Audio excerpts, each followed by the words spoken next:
Let me introduce you to a fellow named Sam Mason. Sam Mason was the first military-trained gang member. He became a river pirate in the 1790s. He was first a militia captain. I'm not talking about militia like some of you think about domestic terrorists. I'm talking about, the militia that seceded with a whole bunch of people from Britain, right? And said, we're no longer part of you, we're part of our own country, right? He was that militia captain. In fact, he was appointed by a very well-known person you might be familiar with, Governor, should have put it in a different place. Patrick Henry, there it is. Name rings a bell. Anyway, Mason was a horse thief as a teenager, and then when he was getting into the militia, some stuff was missing, and guess who was a suspect? But other than that, he was a very respectable individual to the point that they made him a justice of the peace. They obviously didn't have a whole lot to choose from, right? He became an associate judge. He bought a really nice house. He had the perception of wealth. Some of you may live near people like that, right? Perception of wealth, but broke as all get out, right? Got to have the best of everything, but credit cards. Anyway, I'm sure they didn't have credit cards back then. But he was riding high on the hog without a hog. And so pretty soon they repossessed his land. And he took his family from where he was near Pittsburgh, what is now Pittsburgh, Pennsylvania, and he took them down to a place called Red Banks, Kentucky. If you take the Cumberland up north of Little Ways, you'll find it. It's not far up. It's on the Ohio River, on this side, obviously.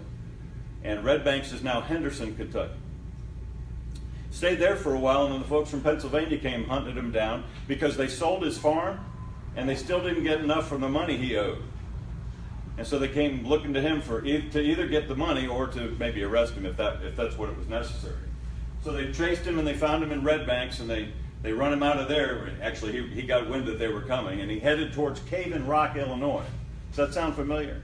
I lived in Southern Illinois while I was going to law school after retiring from the Army, and I'm telling you, I never heard of Cave in Rock. It's the coolest thing. There's a picture of it in the book, but you can imagine this limestone cave that's deeper than this store is deep. A little wider, but not a whole lot, and it's out of limestone, and you can see it from the Mississippi River. The thing is, you can't see it until you come around a bend. Anybody see River Pirates with Davy Crockett? It was in that. It was also in The Way the West Was Won. They talked about it in that, or they actually showed pictures of it in that as well, right? But it was a very strategic place to ambush folks, and in fact, instead of ambushing them, I mean, they do that sometimes, but he put a sign saying Wilson's Liquor Vault, right? I don't know if you were around back in the day when you couldn't get alcohol in many places, but you couldn't get alcohol in those days too much. So you go to the cave and you get liquored up, and you leave the boat outside so his cohorts could go rummage through your stuff. And if they liked what they saw, anyway, he was no longer a militia captain when that happened. A few years later, closer to 1800, they run him out of Cave in Rock, Illinois. He went up the Ohio River over the Mississippi and headed south down towards Natchez, Mississippi. Perhaps those of us in Nashville are familiar with a place called the Natchez Trace. Goes that side of Nashville, right? He became a land pirate there. He took his river pirate skills. This guy was good at cross-training, right? He was good at taking a skill set and applying it in another area. He turned river piracy into land piracy up and down the Natchez Trace. One of his last victims, or intended victims, was some Kentucky boatmen, appropriately. And he tried to ambush them, and they run him off.